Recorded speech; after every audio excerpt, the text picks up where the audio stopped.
Paulo, chamado para ser apóstolo de Cristo Jesus pela vontade de Deus, e o irmão Sóstenes.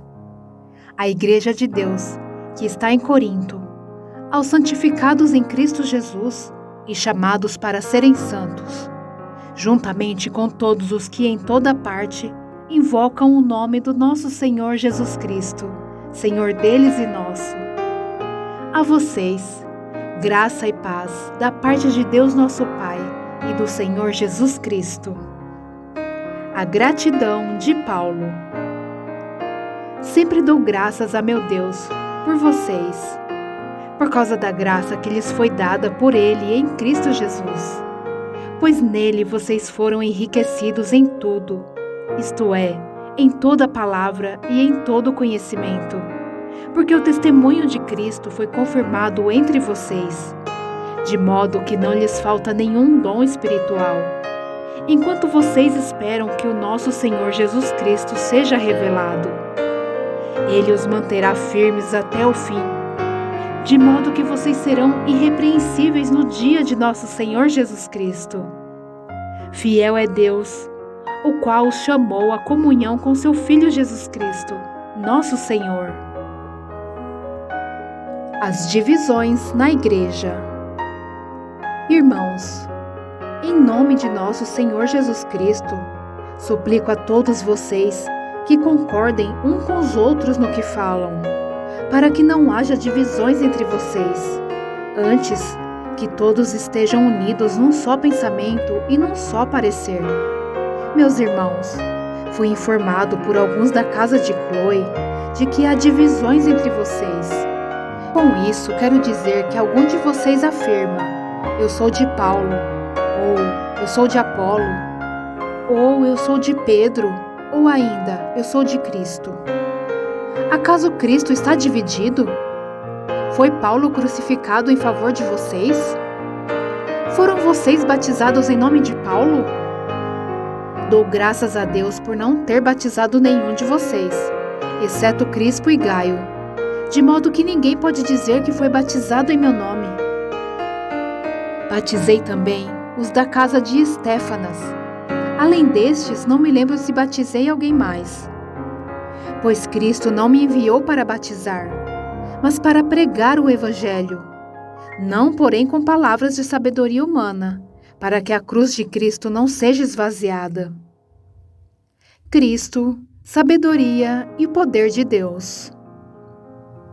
Pois a mensagem da cruz é loucura para os que estão perecendo, mas para nós que estamos sendo salvos é o poder de Deus, pois está escrito: destruirei a sabedoria dos sábios e rejeitarei a inteligência dos inteligentes. Onde está o sábio? Onde está o erudito? Onde está o questionador desta era? Acaso não tornou Deus louca a sabedoria deste mundo? Visto que na sabedoria de Deus, o mundo não o conheceu por meio da sabedoria humana, agradou a Deus salvar aqueles que creem por meio da loucura da pregação. Os judeus pedem sinais milagrosos, e os gregos procuram sabedoria. Nós, porém, pregamos a Cristo crucificado, o qual, de fato, é escândalo para os judeus e loucura para os gentios. Mas para os que foram chamados, tanto judeus como gregos, Cristo é o poder de Deus e a sabedoria de Deus. Porque a loucura de Deus é mais sábia que a sabedoria humana, e a fraqueza de Deus é mais forte que a força do homem. Irmãos, pensem no que vocês eram quando foram chamados. Poucos eram sábios segundo os padrões humanos. Poucos eram poderosos. Poucos eram de nobre nascimento. Mas Deus escolheu o que para o mundo é loucura, para envergonhar os sábios. E escolheu o que para o mundo é fraqueza, para envergonhar o que é forte. Ele escolheu o que para o mundo é insignificante, desprezado e que nada é, para reduzir a nada o que é, a fim de que ninguém se vanglorie diante dele. É, porém, por iniciativa dele que vocês estão em Cristo Jesus, o qual se tornou sabedoria de Deus para nós, isto é, justiça, santidade e redenção. Para que, como está escrito, quem se gloriar, glorie-se no Senhor. Eu mesmo, irmãos, quando estive entre vocês, não fui com discurso eloquente, nem com muita sabedoria, para lhes proclamar o mistério de Deus, pois decidi nada saber entre vocês, a não ser Jesus Cristo, e este crucificado. E foi com fraqueza, temor e com muito tremor que estive entre vocês. Minha mensagem e a minha pregação não consistiram em palavras persuasivas de sabedoria, mas consistiram em demonstração do poder do Espírito, para que a fé que vocês têm não se baseasse na sabedoria humana, mas no poder de Deus. A sabedoria procedente do Espírito. Entretanto, falamos de sabedoria entre os que já têm maturidade, mas não da sabedoria desta era ou dos poderosos desta era, que estão sendo reduzidos a nada. Ao contrário, falamos da sabedoria de Deus, do mistério que estava oculto, o qual Deus preordenou antes do princípio das eras, para nossa glória. Nenhum dos poderosos desta era o entendeu, pois, se os tivessem entendido, não teriam crucificado o Senhor da glória. Todavia, como está escrito, olho nenhum viu, ouvido nenhum ouviu, mente nenhuma imaginou o que Deus preparou para aqueles que o amam. Mas Deus o revelou a nós por meio do Espírito. O Espírito sonda todas as coisas, até mesmo as coisas mais profundas de Deus. Pois quem conhece os pensamentos do homem, a não ser o espírito do homem que nele está? Da mesma forma, ninguém conhece os pensamentos de Deus, a não ser o Espírito de Deus. Nós, porém, não recebemos o Espírito do mundo, mas o Espírito procedente de Deus, para que entendamos as coisas que Deus nos tem dado gratuitamente. Delas também falamos, não com palavras ensinadas pela sabedoria humana, mas com palavras ensinadas pelo Espírito, interpretando verdades espirituais para os que são espirituais. Quem não tem o Espírito não aceita as coisas que vêm do Espírito de Deus, pois lhes são loucura e não é capaz de entendê-las, porque elas são discernidas espiritualmente. Mas quem é espiritual discerne todas as coisas, e ele mesmo por ninguém é discernido, pois quem conheceu a mente do Senhor, para que possa instruí-lo? Nós, porém, temos a mente de Cristo. As divisões na igreja. Irmãos, não lhes pude falar como a espirituais, mas como a carnais, como a crianças em Cristo.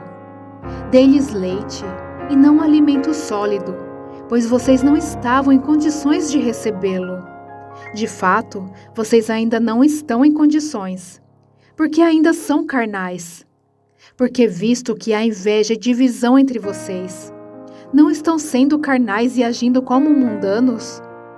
Pois, quando alguém diz, eu sou de Paulo, e outro, eu sou de Apolo, não estão sendo mundanos? Afinal de contas, quem é Apolo?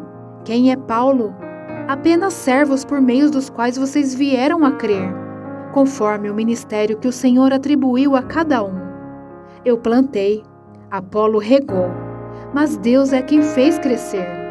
De modo que nem o que planta nem o que rega são alguma coisa, mas unicamente Deus que efetua o crescimento. O que planta e o que rega têm um só propósito, e cada um será recompensado de acordo com seu próprio trabalho. Pois nós somos cooperadores de Deus. Vocês são lavoura de Deus e edifício de Deus. Conforme a graça de Deus que me foi concedida, eu, como sábio construtor, lancei o alicerce, e outro está construindo sobre ele. Contudo, veja cada um como constrói, porque ninguém pode colocar outro alicerce além do que já está posto, que é Jesus Cristo. Se alguém constrói sobre esse alicerce usando ouro, prata, pedras preciosas, madeira, feno ou palha, sua obra será mostrada, porque o dia a trará a luz, mas será revelada pelo fogo, que provará a qualidade da obra de cada um. Se o que alguém construiu permanecer, esse receberá recompensa. Se o que alguém construiu se queimar, esse sofrerá prejuízo. Contudo, será salvo como alguém que escapa através do fogo. Vocês não sabem que são santuário de Deus e que o Espírito de Deus habita em vocês? Se alguém destruir o santuário de Deus, Deus o destruirá, pois o santuário de Deus, que são vocês, é sagrado. Não se engane. Se algum de vocês pensa que é sábio segundo os padrões desta era, deve tornar-se louco para que se torne sábio. Porque a sabedoria deste mundo é loucura aos olhos de Deus, pois está escrito: Ele apanha os sábios na astúcia deles. E também, o Senhor conhece os pensamentos dos sábios e sabe como são fúteis. Portanto, ninguém se glorie em homens, porque todas as coisas são de vocês. Seja Paulo, seja Apolo, seja Pedro, seja o mundo, a vida, a morte, o presente ou o futuro. Tudo é de vocês, e vocês são de Cristo, e Cristo de Deus. Apóstolos de Cristo. Portanto, que todos nos considerem como servos de Cristo e encarregados dos mistérios de Deus.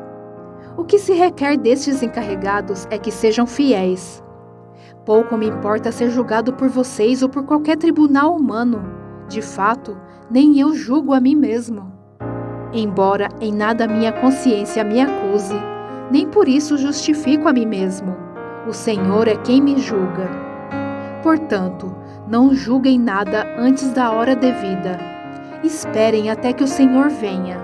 Ele trará à luz o que está oculto nas trevas e manifestará as intenções dos corações. Nessa ocasião, cada um receberá de Deus a sua aprovação. Irmãos, apliquei coisas a mim e a Apolo por amor a vocês, para que não ultrapassem o que está escrito.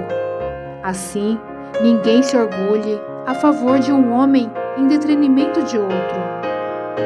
Pois, quem torna você diferente de qualquer outra pessoa? O que você tem que não tenha recebido? E se o recebeu, por que se orgulha como se assim não fosse? Vocês já têm tudo o que querem. Já se tornaram ricos. Chegaram a ser reis, e sem nós. Como eu gostaria que vocês realmente fossem reis, para que nós também reinássemos com vocês. Porque me parece que Deus colocou a nós, os apóstolos, em último lugar, como condenados à morte. Viemos a ser um espetáculo para o mundo, tanto diante de anjos como de homens. Nós somos loucos por causa de Cristo, mas vocês são sensatos em Cristo. Nós somos fracos, mas vocês são fortes. Vocês são respeitados, mas nós somos desprezados. Até agora, estamos passando fome, sede e necessidade de roupas. Estamos sendo tratados brutalmente. Não temos residência certa e trabalhamos arduamente com nossas próprias mãos. Quando somos amaldiçoados, abençoamos. Quando perseguidos, suportamos. Quando caluniados, respondemos amavelmente. Até agora, nos tornamos a escória da terra, o lixo do mundo. Não estou tentando envergonhá-los ao escrever estas coisas, mas procuro adverti-los, como a meus filhos amados. Embora possam ter 10.000 tutores em Cristo, vocês não têm muitos pais, pois em Cristo Jesus eu mesmo os gerei por meio do Evangelho. Portanto, suplico-lhes que sejam meus imitadores. Por essa razão estou lhes enviando Timóteo, meu filho amado e fiel no Senhor, o qual lhes trará à lembrança a minha maneira de viver em Cristo Jesus, de acordo com o que eu ensino por toda parte em todas as igrejas. Alguns de vocês se tornaram arrogantes, como se eu não fosse mais visitá-los. Mas irei muito em breve, se o Senhor permitir. Então saberei não apenas o que estão falando esses arrogantes, mas que poder eles têm. Pois o reino de Deus não consiste em palavras, mas em poder. Que é que vocês querem? Devo ir a vocês com vara ou com amor e espírito de mansidão? Imoralidade na igreja. Por toda parte se ouve que há imoralidade entre vocês. Imoralidade que não ocorre nem entre os pagãos, ao ponto de um de vocês possuir a mulher de seu pai. E vocês estão orgulhosos? Não deviam, porém, estar cheios de tristeza e expulsar da comunhão aquele que fez isso. Apesar de eu não estar presente fisicamente, estou com vocês em espírito, e já condenei aquele que fez isso, como se estivesse presente. Quando vocês estiverem reunidos em nome de nosso Senhor Jesus, estando eu com vocês em espírito, estando presente também o poder de nosso Senhor Jesus Cristo, entreguem este homem a Satanás, para que o corpo seja destruído e seu espírito seja salvo no dia do Senhor. O orgulho de vocês não é bom. Vocês não sabem que um pouco de fermento faz toda a massa ficar fermentada? Livrem-se do fermento velho, para que sejam massa nova e sem fermento, como realmente são. Pois Cristo, nosso Cordeiro Pascal, foi sacrificado. Por isso, celebremos a festa, não com o fermento velho, nem com o fermento da maldade e da perversidade, mas com os pães sem fermento, os pães da sinceridade e da verdade. Já lhes disse por carta que vocês não devem associar-se com pessoas imorais. Com isso não me refiro aos imorais deste mundo, nem aos avarentos, aos ladrões ou aos idólatras. Se assim fosse, vocês precisariam sair desse mundo. Mas agora estou lhe escrevendo que não devem associar-se com qualquer que, dizendo-se irmão, seja imoral, avarento, idólatra, caluniador, alcoólatra ou ladrão. Como tais pessoas vocês nem devem comer. Pois, como haveria eu de julgar os de fora da igreja? Não devem vocês julgar os que estão dentro? Deus julgará os de fora. Expulsem esse perverso do meio de vocês.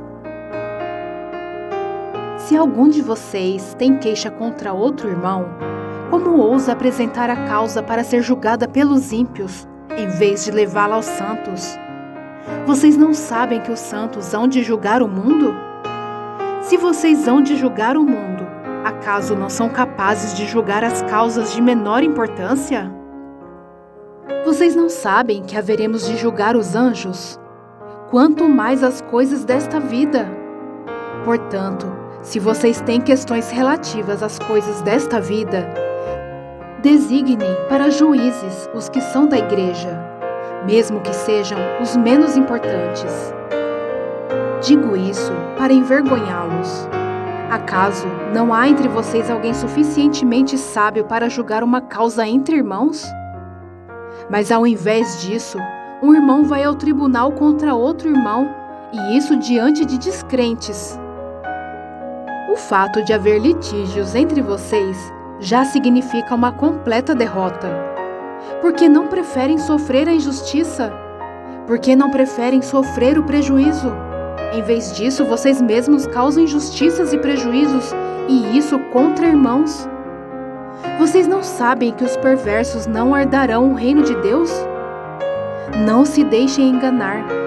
Nem imorais, nem idólatras, nem adúlteros, nem homossexuais passivos ou ativos, nem ladrões, nem avarentos, nem alcoólatras, nem caluniadores, nem trapaceiros herdarão o reino de Deus. Assim foram alguns de vocês.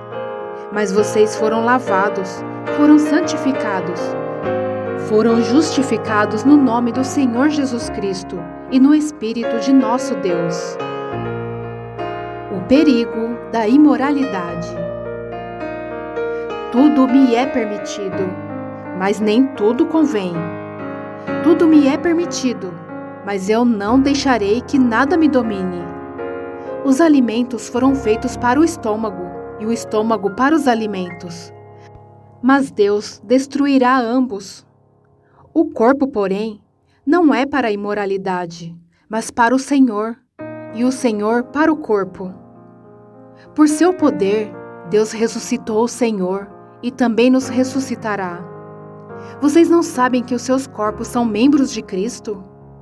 Tomarei eu os membros de Cristo e os unirei a uma prostituta? De maneira nenhuma! Vocês não sabem que aquele que se une a uma prostituta é um corpo com ela? Pois, como está escrito, os dois serão uma só carne. Mas aquele que se une ao Senhor é um espírito com ele. Fujam da imoralidade sexual. Todos os outros pecados que alguém comete, fora do corpo os comete. Mas quem peca sexualmente, peca contra o seu próprio corpo. Acaso não sabem que o corpo de vocês é santuário do Espírito Santo, que habita em vocês, que lhes foi dado por Deus, e que vocês não são de si mesmos? Vocês foram comprados por alto preço. Portanto, glorifiquem a Deus com o seu próprio corpo. Acerca do casamento. Quanto aos assuntos sobre os quais vocês escreveram, é bom que o homem não toque em mulher. Mas, por causa da imoralidade, cada um deve ter a sua esposa, e cada mulher o seu próprio marido. O marido deve cumprir os seus deveres conjugais para com a sua mulher, e da mesma forma a mulher para com o seu marido. A mulher não tem autoridade sobre o seu próprio corpo, mas sim o marido. Da mesma forma, o marido não tem autoridade sobre o seu próprio corpo, mas sim a mulher. Não se recusem um ao outro, exceto por mútuo consentimento, e durante certo tempo, para se dedicarem à oração. Depois, unam-se de novo, para que Satanás não os tente por não terem domínio próprio. Digo isso com concessão e não como mandamento. Gostaria que todos os homens fossem como eu, mas cada um tem o seu próprio dom da parte de Deus, um de um modo, outro de outro. Digo, porém, aos solteiros e às viúvas: é bom que permaneçam como eu, mas se não conseguem controlar-se, devem casar-se, pois é melhor casar-se do que ficar ardendo de desejo.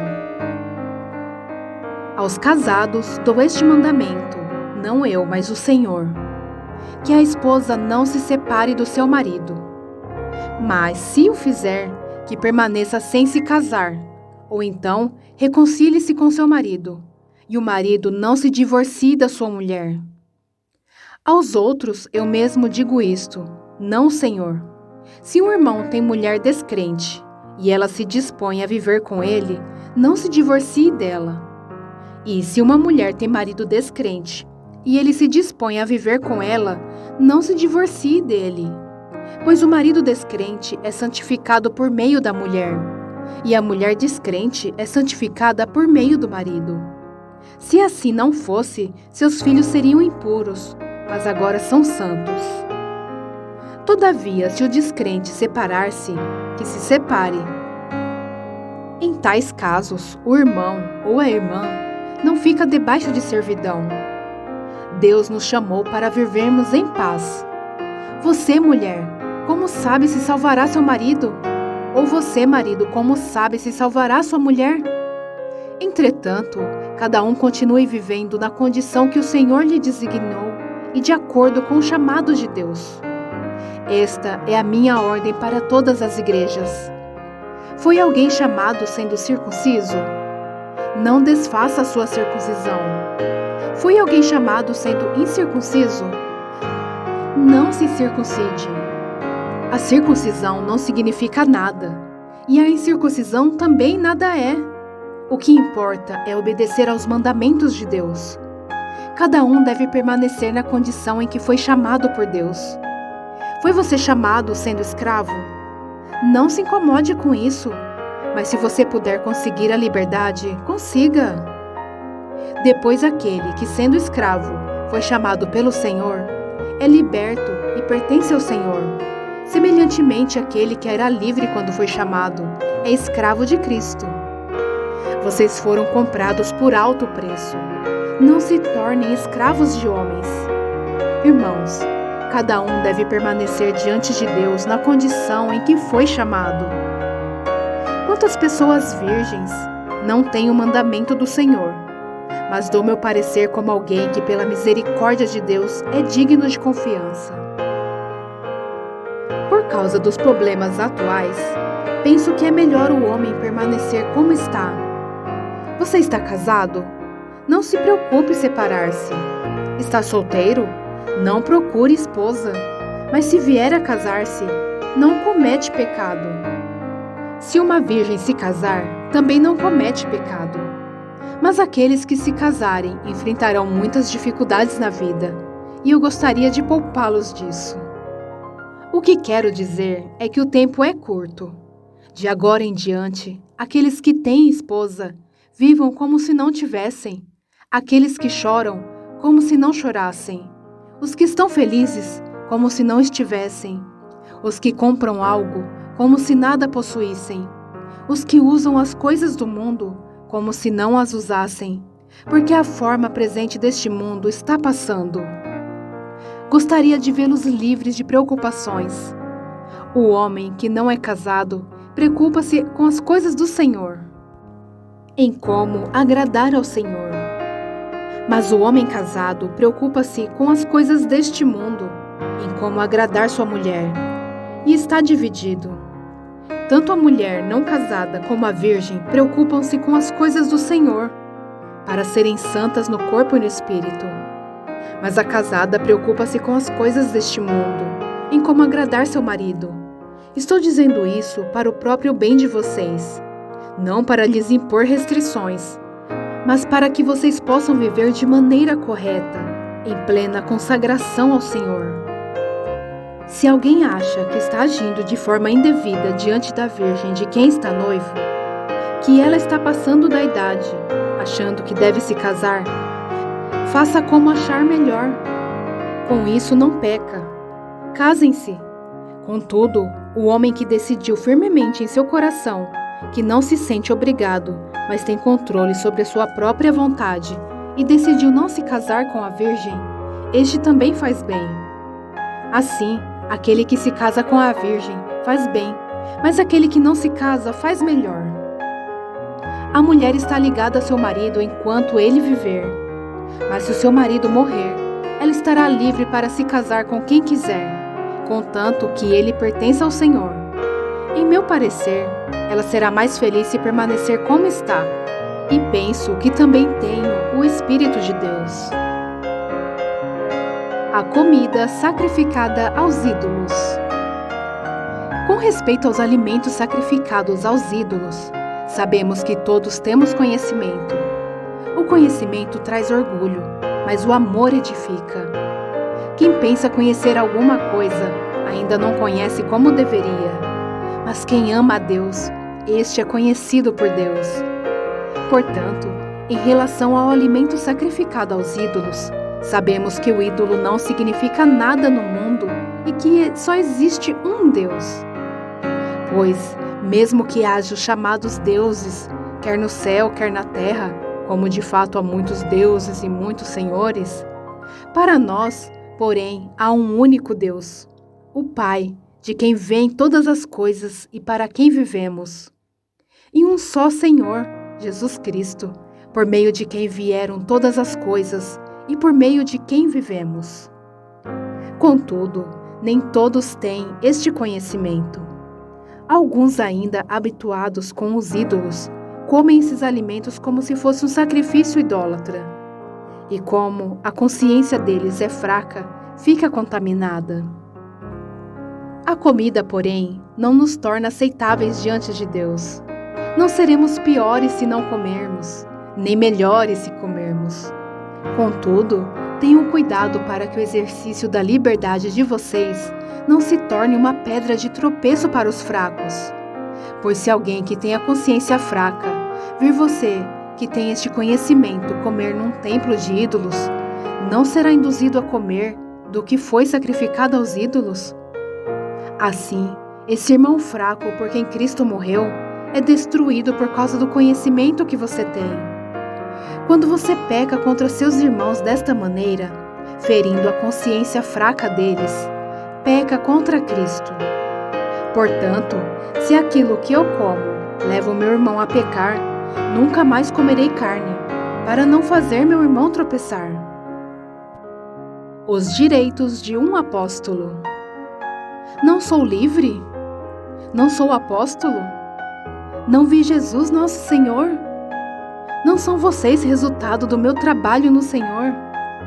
Ainda que eu não seja apóstolo para outros, certamente eu o sou para vocês, pois vocês são o selo do meu apostolado no Senhor. Esta é a minha defesa diante daqueles que me julgam. Não temos nós o direito de comer e beber?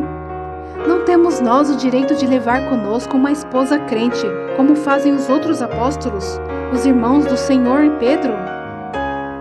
Ou será que só eu e Barnabé não temos direito de receber sustento sem trabalhar? Quem serve como soldado à própria custa?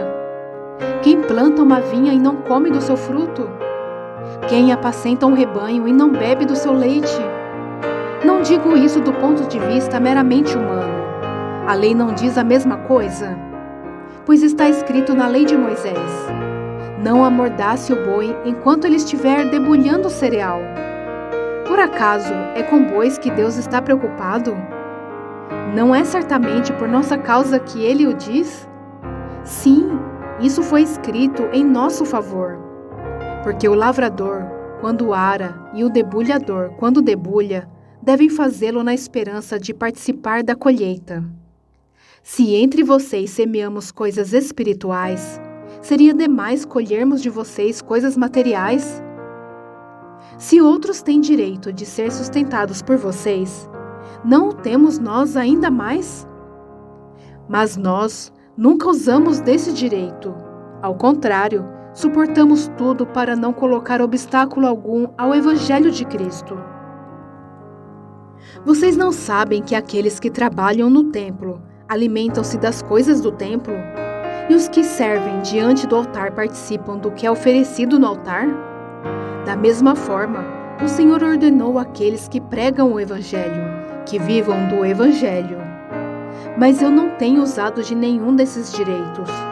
Não estou escrevendo na esperança de que vocês façam isso por mim. Prefiro morrer a permitir que alguém me prive deste meu orgulho. Contudo, quando prego o Evangelho, não posso me orgulhar, pois me é imposta a necessidade de pregar. Ai de mim se não pregar o Evangelho. Porque se prego de livre vontade, tenho recompensa. Contudo, como prego por obrigação, estou simplesmente cumprindo uma incumbência a mim confiada. Qual é, pois, a minha recompensa? Apenas esta, que pregando o Evangelho, eu o apresente gratuitamente, não usando, assim, dos meus direitos ao pregá-lo. Porque, embora seja livre de todos, fiz-me escravo de todos, para ganhar o maior número possível de pessoas. Tornei-me judeu para os judeus, a fim de ganhar os judeus. Para os que estão debaixo da lei, tornei-me como se estivesse sujeito à lei, embora eu mesmo não esteja debaixo da lei, a fim de ganhar os que estão debaixo da lei. Para os que estão sem lei, tornei-me como sem lei, embora não esteja livre da lei de Deus, e sim sob a lei de Cristo, a fim de ganhar os que não têm a lei. Para com os fracos, tornei-me fraco para ganhar os fracos.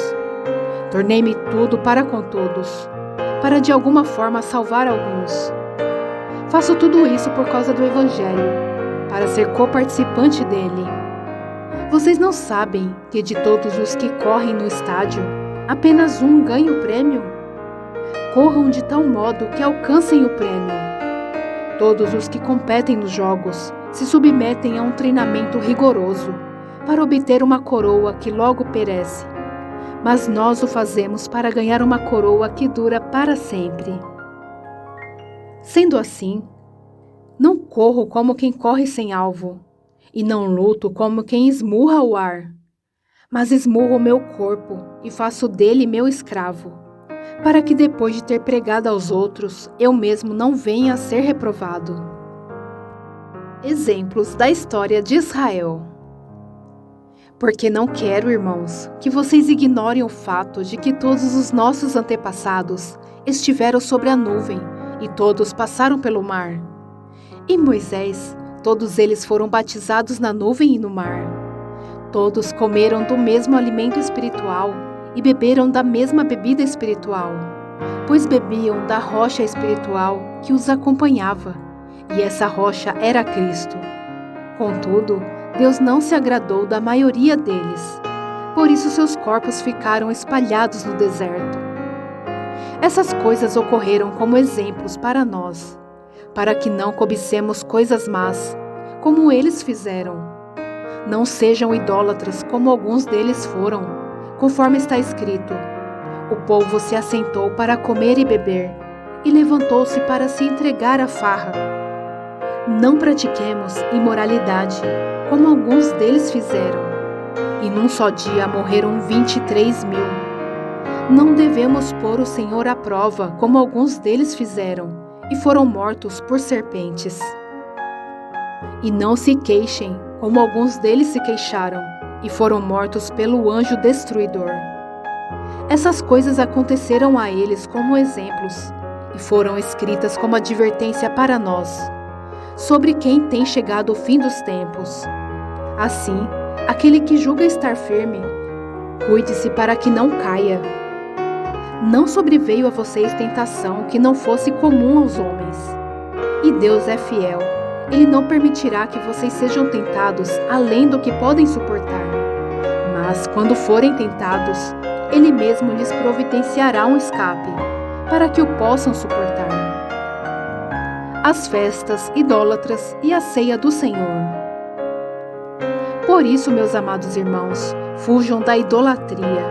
Estou falando a pessoas sensatas. Julguem vocês mesmos o que estou dizendo. Não é verdade que o cálice da bênção que abençoamos é uma participação no sangue de Cristo e que o pão que partimos é uma participação no corpo de Cristo? Como há somente um pão, nós, que somos muitos, somos um só corpo, pois todos participamos de um único pão. Considerem o povo de Israel. Os que comem dos sacrifícios não participam do altar? Portanto, que estou querendo dizer? Será que o sacrifício oferecido a um ídolo é alguma coisa? Ou o ídolo é alguma coisa? Não! Quero dizer que o que os pagãos sacrificam é oferecido aos demônios e não a Deus. E não quero que vocês tenham comunhão com os demônios. Vocês não podem beber do cálice do Senhor e do cálice dos demônios. Não podem participar da mesa do Senhor e da mesa dos demônios. Porventura, provocaremos os ciúmes do Senhor? Somos mais fortes do que Ele? A liberdade do cristão. Tudo é permitido, mas nem tudo convém. Tudo é permitido, mas nem tudo edifica. Ninguém deve buscar o seu próprio bem, mas sim o dos outros. Comam de tudo que se vende no mercado, sem fazer perguntas por causa da consciência, pois do Senhor é a terra e tudo o que nela existe. Se algum descrente o convidar para uma refeição e você quiser ir, coma de tudo o que lhe for apresentado, sem nada perguntar por causa da consciência. Mas se alguém lhe disser, isso foi oferecido em sacrifício, não coma, tanto por causa da pessoa que o comentou, como da consciência, isto é, da consciência do outro e não da sua própria. Pois, porque minha liberdade deve ser julgada pela consciência dos outros? Se participo da refeição com ação de graças, por que sou condenado por algo pelo qual dou graças a Deus? Assim, quer vocês comam, bebam ou façam qualquer outra coisa, façam tudo para a glória de Deus. Não se tornem motivo de tropeço, nem para judeus, nem para gregos, nem para a igreja de Deus. Também eu procuro agradar a todos, de todas as formas, porque não estou preocupado com meu próprio bem, mas para o bem de muitos, para que sejam salvos. Tornem-se meus imitadores, como eu sou de Cristo. Instruções sobre a adoração. Eu os elogio por se lembrarem de mim em tudo e por se apegarem às tradições exatamente como eu as transmiti a vocês. Quero, porém, que entendam que a cabeça de todo homem é Cristo, e a cabeça da mulher é o homem, e o cabeça de Cristo é Deus. Todo homem que ora ou profetiza com a cabeça coberta desonra a sua cabeça, e toda mulher que ora ou profetiza com a cabeça descoberta desonra a sua cabeça, pois é como se a tivesse rapada. Se a mulher não cobre a cabeça, deve também cortar o cabelo. Se, porém, é vergonhoso para a mulher ter o cabelo cortado ou rapado, ela deve cobrir a cabeça. O homem não deve cobrir a cabeça, visto que ele é a imagem e glória de Deus, mas a mulher é glória do homem. Pois o homem não se originou da mulher, mas a mulher do homem. Além disso, o homem não foi criado por causa da mulher, mas a mulher por causa do homem. Por essa razão, e por causa dos anjos, a mulher deve ter sobre a cabeça um sinal de autoridade. No Senhor, todavia, a mulher não é independente do homem, nem o homem independente da mulher. Pois assim como a mulher preveio do homem, também o homem nasce da mulher. Mas tudo provém de Deus. Julguem entre vocês mesmos. É apropriado a uma mulher orar a Deus com a cabeça descoberta? A própria natureza das coisas não lhes ensina que é uma desonra para o homem ter cabelo comprido? E que o cabelo comprido é uma glória para a mulher? Pois o cabelo comprido foi lhe dado como um manto. Mas se alguém quiser fazer polêmica a este respeito, nós não temos este costume, nem nas igrejas de Deus. A ceia do Senhor. Entretanto, nisto que lhes vou dizer, não os elogio, pois as reuniões de vocês mais fazem mal do que bem. Em primeiro lugar, ouço que quando vocês se reúnem como igreja, há divisões entre vocês, e até certo ponto eu o creio, pois é necessário que haja divergências entre vocês, para que sejam conhecidos quais dentre vocês são aprovados. Quando vocês se reúnem, não é para comer a ceia do Senhor, porque cada um come sua própria ceia sem esperar pelos outros. Assim, enquanto um fica com fome, o outro se embriaga. Será que vocês não têm casa onde comer e beber? Ou desprezam a igreja de Deus e humilham os que nada têm? Que lhes direi? Eu os elogiarei por isso? Certamente que não. Pois recebi do Senhor o que também lhes entreguei, que o Senhor Jesus, na noite em que foi traído, tomou o pão e, tendo dado graças, partiu e disse: Isso é o meu corpo, que é dado em favor de vocês. Façam isto em memória de mim. Da mesma forma, depois da ceia, ele tomou o cálice e disse: Este cálice é a nova aliança no meu sangue. Façam isso sempre que o beberem em memória de mim. Porque sempre que comerem deste pão e beberem deste cálice, vocês anunciam a morte do Senhor até que ele venha. Portanto, todo aquele que comer o pão ou beber o cálice do Senhor indignamente será culpado de pecar contra o corpo e o sangue do Senhor. Examine-se cada um a si mesmo, e então coma do pão e beba do cálice. Pois quem come e bebe sem discernir o corpo do Senhor, come e bebe para sua própria condenação. Por isso, há entre vocês muitos fracos e doentes, e vários já dormiram. Mas se nós tivéssemos o cuidado de examinar a nós mesmos, não receberíamos juízo. Quando, porém, somos julgados pelo Senhor, estamos sendo disciplinados para que não sejamos condenados com o mundo. Portanto, meus irmãos, quando vocês se reunirem para comer, esperem uns pelos outros. Se alguém estiver com fome, coma em casa, para que quando vocês se reunirem, isso não resulte em condenação. Quanto ao mais, quando eu for, lhes darei instruções. Os dons espirituais. Irmãos, quanto aos dons espirituais, não quero que vocês sejam ignorantes. Vocês sabem que quando eram pagãos, de uma forma ou de outra, eram fortemente atraídos e levados para os ídolos mudos. Por isso, eu lhes afirmo que ninguém que fala pelo Espírito de Deus diz: Jesus seja amaldiçoado. E ninguém pode dizer: Jesus é Senhor, a não ser pelo Espírito Santo. Há diferentes tipos de dons, mas o Espírito é o mesmo. Há diferentes tipos de ministérios, mas o Senhor é o mesmo.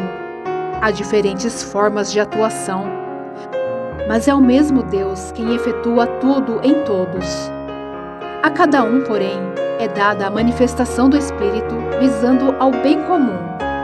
Pelo Espírito, a um é dada a palavra de sabedoria, a outro, pelo mesmo Espírito, a palavra de conhecimento, a outro, fé, pelo mesmo Espírito, a outro, dons de curar, pelo único Espírito, a outro, poder para operar milagres, a outro, profecia, a outro, discernimento de espíritos, a outro, variedade de línguas, e ainda a outro, interpretação de línguas.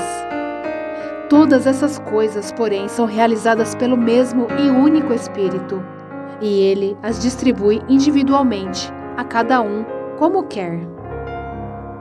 Diversidade na unidade.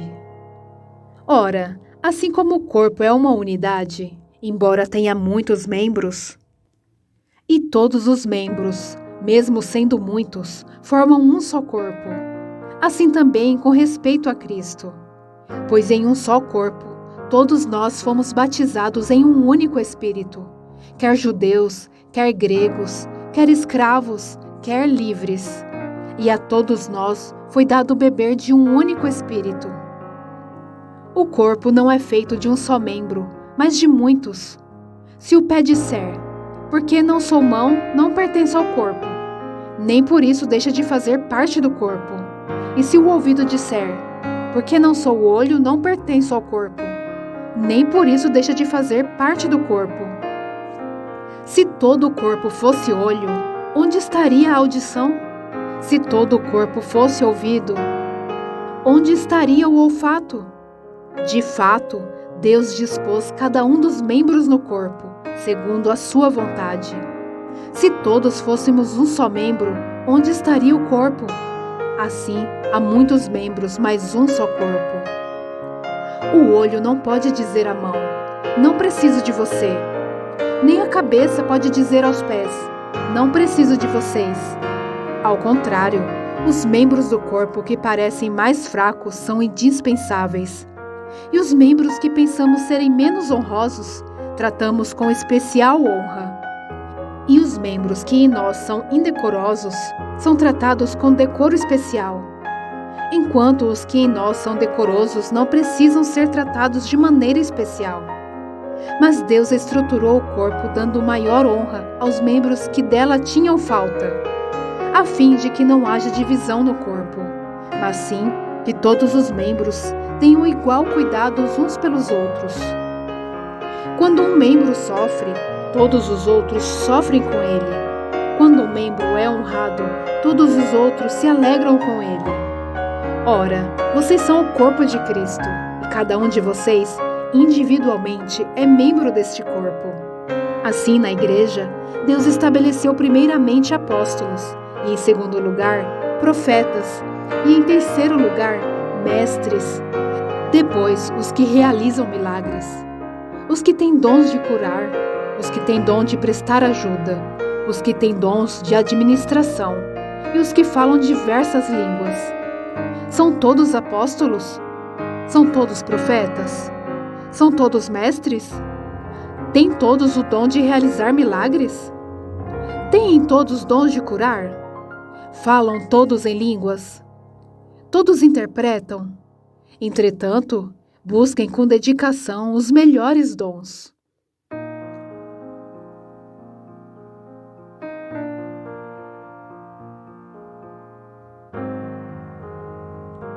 O amor. Passo agora a mostrar-lhes um caminho ainda mais excelente. Ainda que eu falasse as línguas dos homens e dos anjos, se não tiver amor, serei como um sino que ressoa, ou como o prato que retine. Ainda que eu tenha o dom de profecia, e saiba todos os mistérios e todo o conhecimento, e tenha uma fé capaz de mover montanhas, se eu não tiver amor, nada serei. Ainda que eu dê aos pobres tudo o que eu possuo, e entregue o meu corpo para ser queimado, se não tiver amor, nada disso me valerá. O amor é paciente, o amor é bondoso, não inveja, não se vangloria, não se orgulha, não maltrata, não procura os seus interesses, não se ira facilmente, não guarda rancor.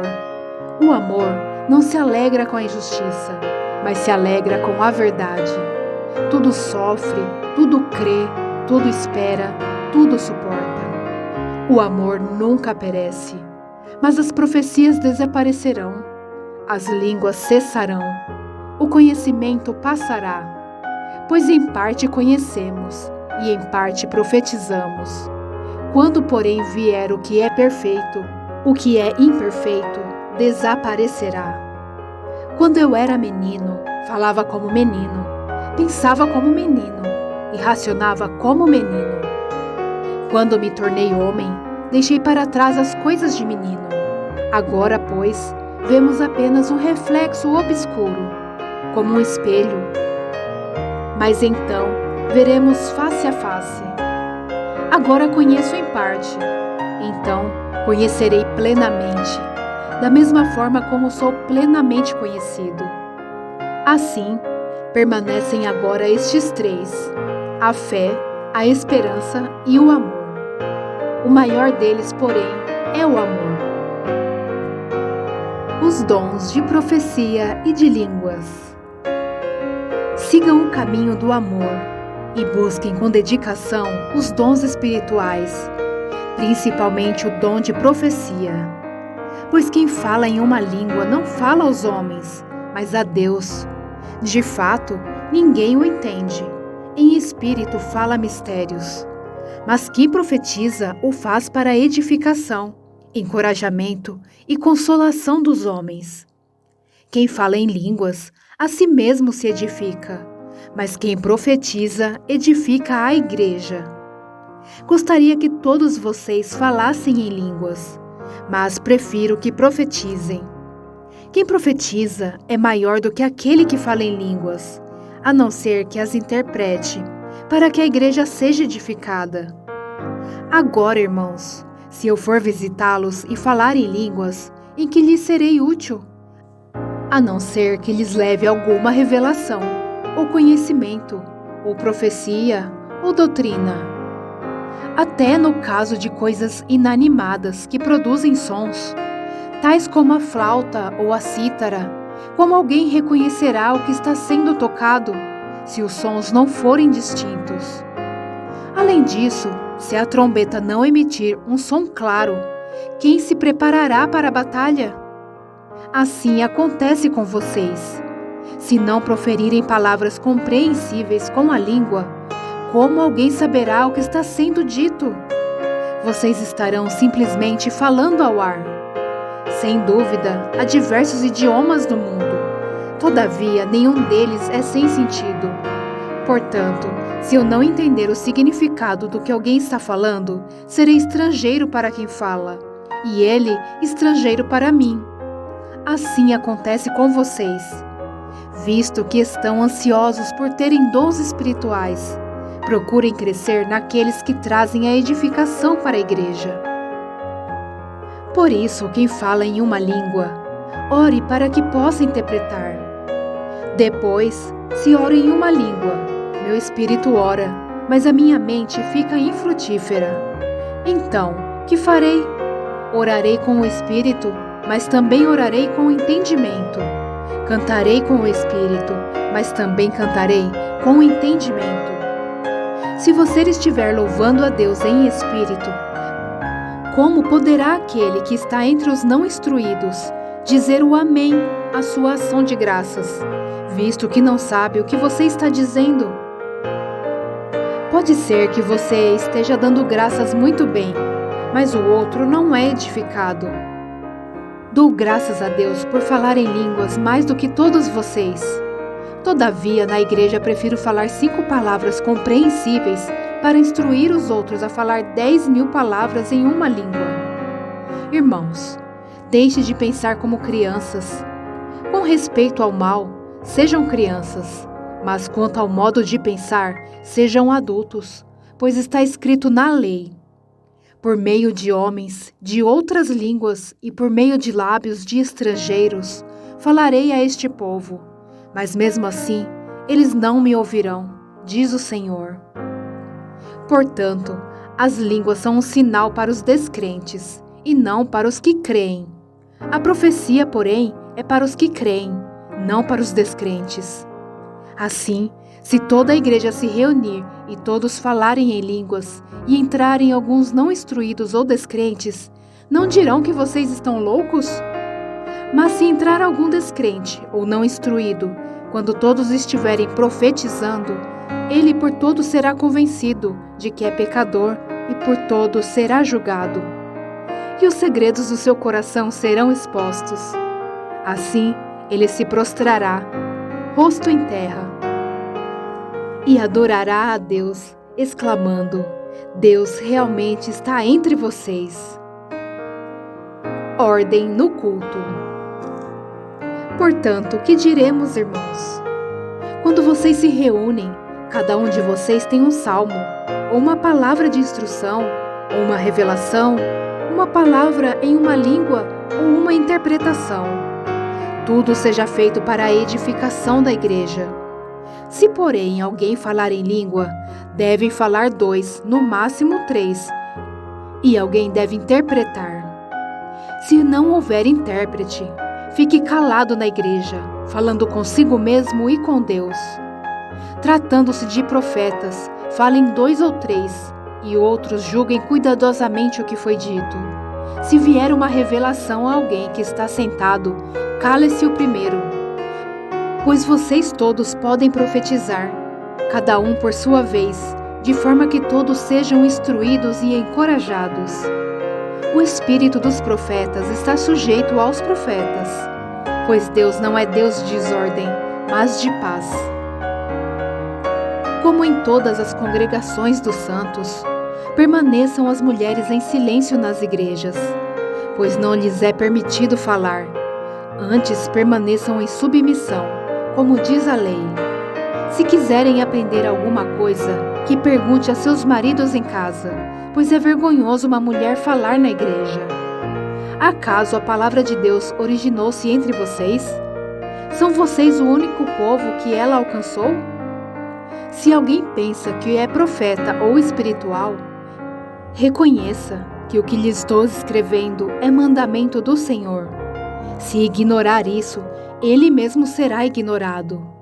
Portanto, meus irmãos, busquem com dedicação o profetizar e não proíbam o falar em línguas, mas tudo deve ser feito com decência e ordem. A ressurreição de Cristo.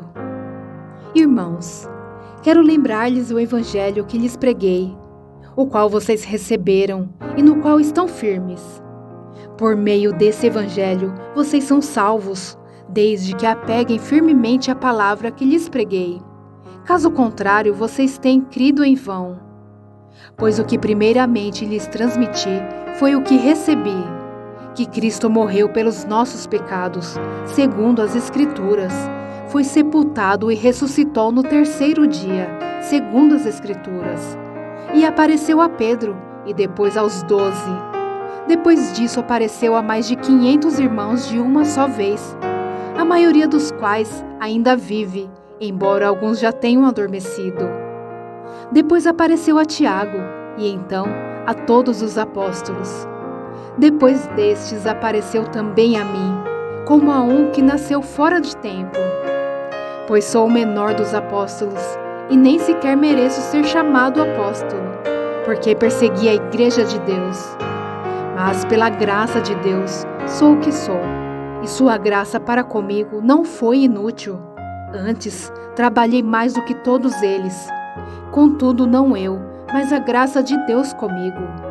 Portanto, quer tenha sido eu, quer tenha sido eles, é isto que pregamos, é isto que vocês creram. A ressurreição dentre os mortos. Ora, se está sendo pregado que Cristo ressuscitou dentre os mortos, como alguns de vocês estão dizendo que não existe ressurreição dos mortos? Se não há ressurreição dos mortos, nem Cristo ressuscitou. E se Cristo não ressuscitou, é inútil a nossa pregação, como também é inútil a fé que vocês têm. Mais que isso, seremos considerados falsas testemunhas de Deus, pois contra ele testemunhamos que ressuscitou a Cristo dentre os mortos. Mas se de fato os mortos não ressuscitam, ele também não ressuscitou a Cristo. Pois se os mortos não ressuscitam, nem mesmo Cristo ressuscitou. E se Cristo não ressuscitou, inútil é a fé que vocês têm, e ainda estão em seus pecados. Neste caso, também os que dormiam em Cristo estão perdidos. Se é somente para esta vida que temos esperança em Cristo, somos de todos os homens os mais dignos de compaixão. Mas de fato, Cristo ressuscitou dentre os mortos, sendo ele as primícias dentre aqueles que dormiram. Visto que a morte veio por meio de um só homem, também a ressurreição dos mortos veio por meio de um só homem. Pois da mesma forma como em Adão todos morrem, em Cristo todos serão vivificados, mas cada um por sua vez. Cristo, o primeiro. Depois, quando ele vier, os que lhe pertencem. Então virá o fim, quando ele entregar o reino a Deus, o Pai, depois de ter destruído todo domínio, autoridade e poder. Pois é necessário que ele reine até que todos os seus inimigos sejam postos debaixo dos seus pés. O último inimigo a ser destruído é a morte, porque ele tudo sujeitou debaixo de seus pés. Ora, quando se diz que tudo lhe foi sujeito, fica claro que isso não inclui o próprio Deus, que tudo submeteu a Cristo. Quando, porém, tudo lhe estiver sujeito, então o próprio Filho se sujeitará àquele que todas as coisas lhe sujeitou, a fim de que Deus seja tudo em todos. Se não há ressurreição, que farão aqueles que se batizam pelos mortos? Se absolutamente os mortos não ressuscitam, por que se batizam por eles? Também nós, porque estamos nos expondo a perigos o tempo todo. Todos os dias enfrento a morte. Irmãos, isso digo pelo orgulho que tenho de vocês em Cristo Jesus, nosso Senhor. Se foi por meras razões humanas que lutei com feras em Éfeso, que ganhei com isso? Se os mortos não ressuscitam, comamos e bebemos, porque amanhã morreremos. Não se deixe enganar. As más companhias corrompem os bons costumes. Como justos, recuperem o bom senso e parem de pecar, pois alguns há que não têm conhecimento de Deus. Digo isso para a vergonha de vocês. O corpo da ressurreição. Mas alguém pode perguntar: como ressuscitam os mortos? Com que espécie de corpo virão? Insensato, o que você semeia não nasce a não ser que morra. Quando você semeia, não semeia o corpo que virá a ser, mas apenas uma simples semente, como de trigo ou de alguma outra coisa. Mas Deus lhe dá um corpo, como determinou, e a cada espécie de semente dá o seu corpo apropriado. Nem toda a carne é a mesma. Os homens têm uma espécie de carne, os animais têm outra, as aves outra e os peixes outra. Há corpos celestes e há também corpos terrestres, mas o esplendor dos corpos celestes é um, e dos corpos terrenos é outro. Um é o esplendor do sol, outro o da lua e outro das estrelas, e as estrelas diferem um esplendor umas das outras. Assim será com a ressurreição dos mortos. O corpo que é semeado é perecível, e ressuscita imperecível. É semeado em desonra e ressuscita em glória. É semeado em fraqueza e ressuscita em poder. É semeado um corpo natural e ressuscita um corpo espiritual. Se há corpo natural, há também corpo espiritual. Assim está escrito: o primeiro homem, Adão, tornou-se um ser vivente. O último Adão, espírito vivificante. Não foi o espiritual que veio antes, mas o natural. Depois dele, o espiritual. O primeiro homem era do pó da terra, o segundo homem, dos céus. Os que são da terra são semelhantes ao homem terreno, os que são dos céus, ao homem celestial. Assim como tivemos a imagem do homem terreno, teremos também a imagem do homem celestial. Irmãos, eu lhes declaro que carne e sangue não podem herdar o reino de Deus, nem o que é perecível pode herdar o imperecível. Eis que eu lhes digo um mistério: nem todos dormiremos, mas todos seremos transformados. Num momento, num abrir e fechar de olhos, ao som da última trombeta. Pois a trombeta soará, os mortos ressuscitarão incorruptíveis, e nós seremos transformados. Pois é necessário que aquilo que é corruptível se revista de incorruptibilidade, e aquilo que é mortal se revista de imortalidade. Quando, porém, o que é corruptível se revestir de incorruptibilidade, e o que é mortal de imortalidade, então se cumprirá a palavra que está escrita: a morte foi destruída pela vitória. Onde está, ó morte, a sua vitória? Onde está, ó morte, o seu aguilhão?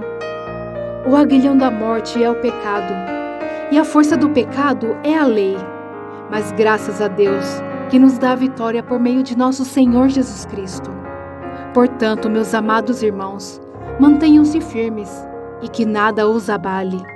Sejam sempre dedicados à obra do Senhor, pois vocês sabem que no Senhor o trabalho de vocês não será inútil. A coleta para o povo de Deus. Quanto à coleta para o povo de Deus, façam como ordenei às igrejas da Galácia. No primeiro dia da semana, cada um de vocês separe uma quantia, de acordo com a sua renda, reservando-a para que não seja preciso fazer coletas quando eu chegar. Então, quando eu chegar, entregarei cartas de recomendação aos homens que vocês aprovarem e os mandarei para Jerusalém com a oferta de vocês. Se me parecer conveniente ir também, eles me acompanharão. Pedidos pessoais. Depois de passar pela Macedônia, irei visitá-los, já que passarei por lá. Talvez eu permaneça com vocês durante algum tempo, ou até mesmo passe o inverno com vocês, para que me ajudem na viagem aonde quer que eu vá. Desta vez, não quero apenas vê-los e fazer uma visita de passagem. Espero ficar algum tempo com vocês, se o Senhor permitir. Mas permanecerei em Éfeso até o Pentecoste, porque se abriu para mim uma porta ampla e promissora, e há muitos adversários. Se Timóteo for, tomem providências para que ele não tenha nada que temer enquanto estiver com vocês, pois ele trabalha na obra do Senhor, assim como eu. Portanto, ninguém o despreze. Ajudem-no a prosseguir viagem em paz, para que ele possa voltar a mim.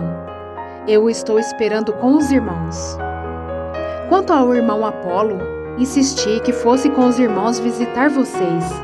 Ele não quis de modo nenhum ir agora, mas irá quando tiver boa oportunidade.